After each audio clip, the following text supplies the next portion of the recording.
Alors dans cette nouvelle vidéo, je vais vous montrer comment procéder à une importation de listes d'adresses email, liste que vous avez pu constituer déjà sur votre site mais par le biais d'un autre service qu'Aweber.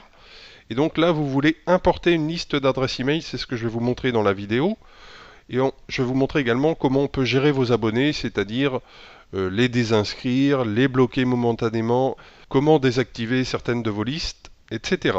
Alors on va commencer par la procédure d'import. Vous allez donc dans le menu Subscribers et vous cliquez sur Add Subscribers. Là, vous allez voir que vous avez deux options. Si vous avez moins de 10 abonnés, vous pouvez les ajouter manuellement. Alors vous cliquez ici. Vous indiquez ici leur prénom, ici leur adresse email. Add Tracking, ça c'est simplement pour savoir d'où ils viennent. Donc vous pouvez mettre importation par exemple. Et Message Number, il faut déterminer à quel moment de la séquence de votre follow-up, donc correspondant à la liste sur laquelle vous travaillez bien sûr, je vous le rappelle toujours, commencez par déterminer la liste sur laquelle vous voulez travailler ici dans le menu déroulant. Et donc, dans cette liste, vous voyez qu'il y a un certain nombre de follow-up. Eh bien, vous pouvez déterminer que ces personnes importées arrivent directement au premier message, mais vous pouvez également déterminer qu'ils arrivent plutôt au follow-up numéro 2, et ça peut notamment être intéressant quand vous avez dans votre séquence un premier mail qui est un mail de bienvenue. Si ces abonnés sont déjà inscrits dans une de vos mailing lists, il n'est pas très judicieux de leur souhaiter à nouveau la bienvenue. Donc ça peut être intéressant de déterminer à partir de quel follow-up vous voulez qu'ils entrent dans la séquence correspondant à cette liste. Et ensuite, vous cliquez sur Add Subscribers et vous répétez l'opération jusqu'à vos 10 abonnés. L'autre solution, c'est bien sûr de procéder à une importation.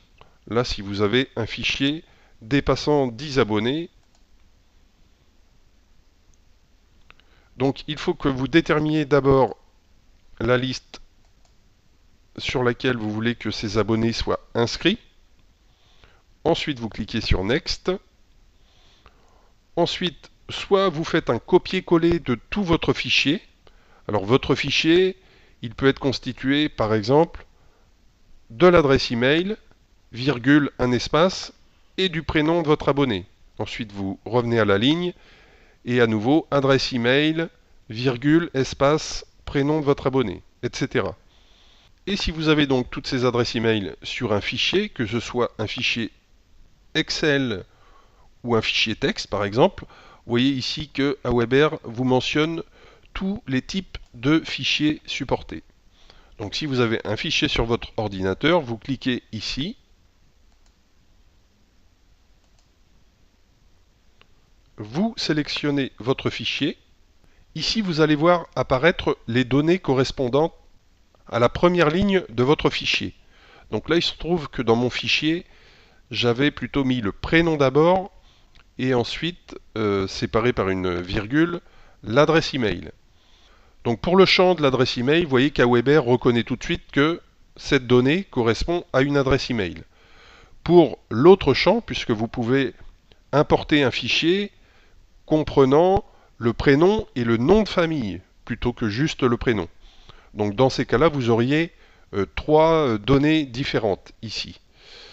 Alors pour la donnée ici, moi je ne veux capter simplement que le prénom. Donc je vais choisir ici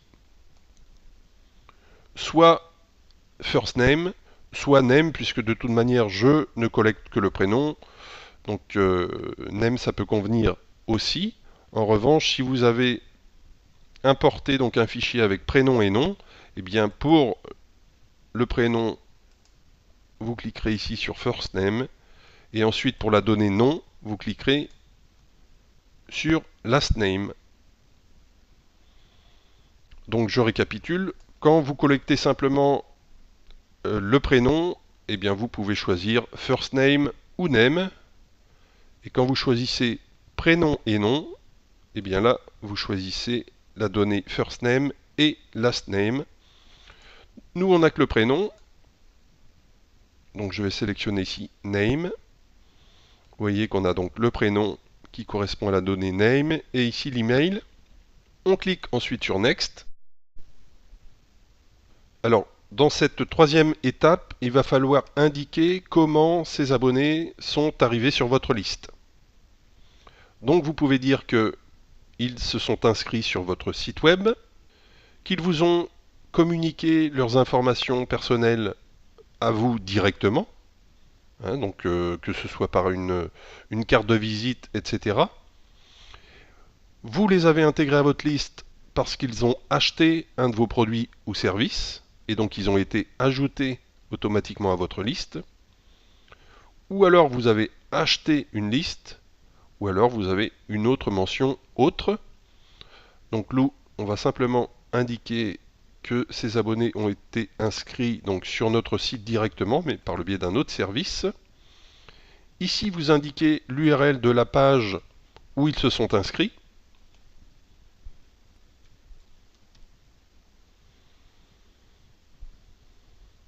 Ici, vous devez indiquer si ces abonnés proviennent donc d'une liste qui était détenue chez un autre autorépondeur. Donc là, je vais mettre oui. Ensuite, vous sélectionnez l'autorépondeur en question. Là, je vais mettre Other puisqu'il n'est pas indiqué dans la liste. Et donc là, je vais indiquer l'URL de l'autorépondeur en question. Alors ici, vous avez un lien qui va vous donner des éléments d'information sur les types de listes qui peuvent être importés ou non. Donc bien sûr, c'est en anglais, mais si vous avez la possibilité donc de lire l'anglais, je vous recommande donc de jeter un œil en cliquant sur ce lien. Donc là, on a rempli tous les éléments d'information demandés. On va cliquer sur Next à nouveau. Ici, vous devez indiquer à Weber si vous voulez que le premier follow-up de votre séquence soit envoyé une fois que la procédure d'importation aura été approuvée par Aweber. Sinon, vous choisissez à partir de quel follow-up vous voulez que les abonnés reçoivent donc votre séquence, ou alors vous ne voulez absolument pas que votre premier follow-up soit envoyé une fois la procédure d'import acceptée. Donc nous, on va mettre non, et on va mettre ici, donc comme je vous le disais, ici le premier follow-up c'est un email de bienvenue. Donc on va sélectionner le deuxième follow-up de la séquence. Donc les abonnés importés, une fois la procédure d'import approuvée, recevront donc le deuxième follow-up de la séquence. Ensuite on clique à nouveau sur Next. Et là vous allez devoir indiquer si vous voulez que ces abonnés reçoivent donc un email de confirmation.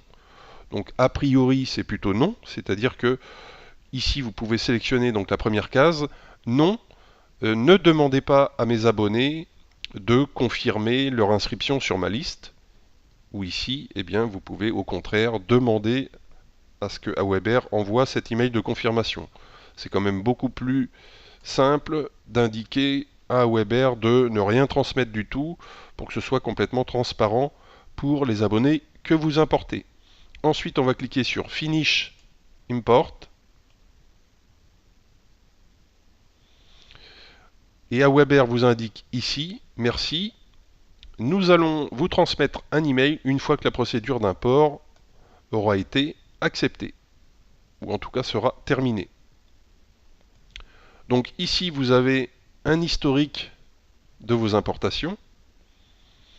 Donc vous voyez que ici il y avait 17 personnes dans mon fichier, et ici une première procédure d'import où j'avais seulement 3 personnes.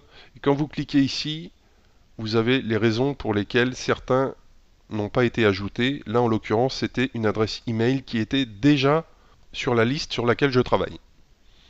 Donc voilà pour la procédure d'import. Donc vous savez maintenant comment ajouter des abonnés, que ce soit manuellement ou par le biais de cette procédure d'import. Donc maintenant, je vais vous montrer quelles fonctionnalités vous avez en supplément de ces procédures pour ajouter des abonnés. Quand vous cliquez donc ici sur ce menu Manage Subscribers, vous arrivez donc sur la page qui vous affiche tous les abonnés inscrits sur la liste sur laquelle vous travaillez actuellement. Donc vous voyez Show All. Donc là vous avez les abonnés inscrits. Vous allez trouver également les abonnés désinscrits avec toujours la date. Quand vous cliquez ici sur la petite flèche,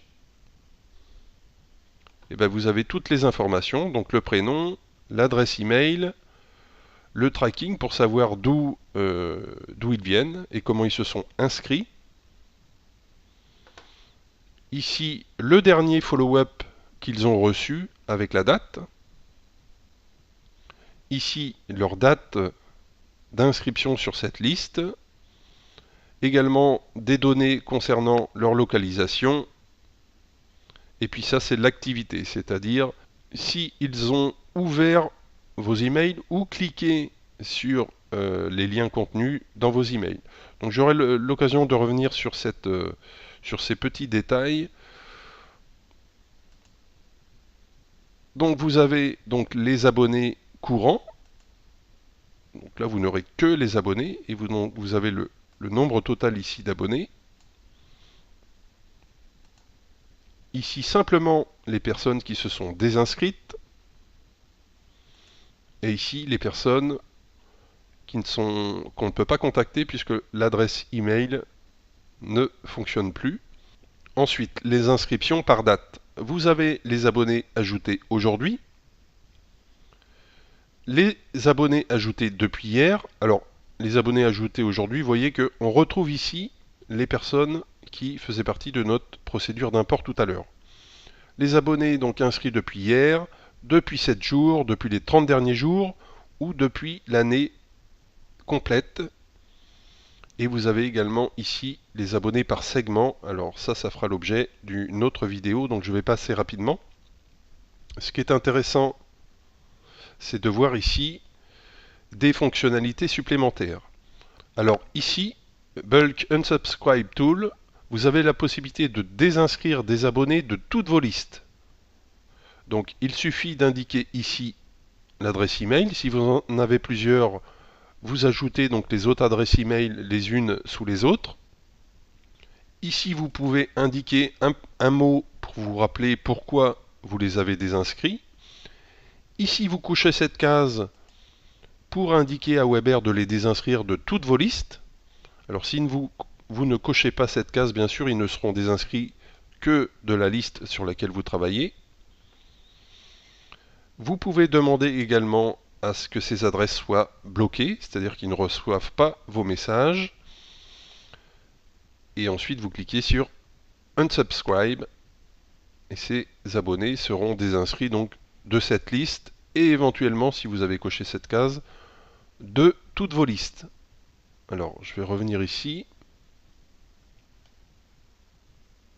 On a une deuxième fonctionnalité ici, Suppress Subscribers, qui va vous permettre de bloquer en fait certaines adresses email et de faire en sorte qu'ils ne reçoivent pas vos messages en broadcast.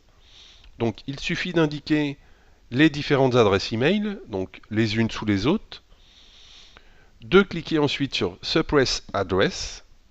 Donc si je tape une première adresse, je clique ensuite sur Suppress. Et vous voyez qu'on retrouve ici l'adresse email en question.